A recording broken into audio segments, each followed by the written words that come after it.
അസ്സലാമു അലൈക്കും മക്കളെ.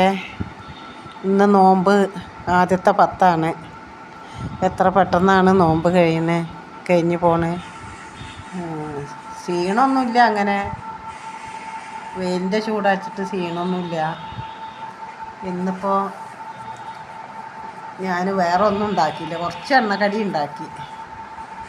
പിന്നെ നോമ്പറന്നതിൻ്റെ ശേഷം കഞ്ഞി ഉണ്ടാക്കിയായിരുന്നു, അത് കുടിച്ചു.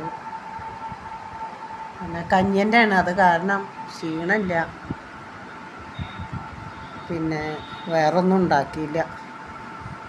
കുട്ടികൾ പറഞ്ഞപ്പോൾ കഞ്ഞി മതി, കഞ്ഞി അച്ചാറും ഉണ്ട്, അത് കുടിച്ചു. പിന്നെ കുട്ടികളെ നോമ്പറക്കാൻ വിളിക്കണം വിചാരിച്ചു. കഴിഞ്ഞ് രണ്ടാമത്തെ 10 ഉള്ളൂ, അപ്പോൾ ചെയ്യാമെന്ന് വിചാരിച്ചു. ഒന്ന് വീഡിയോ അത്രയേ ഉള്ളൂ മക്കളെ. ശരി കേട്ടോ.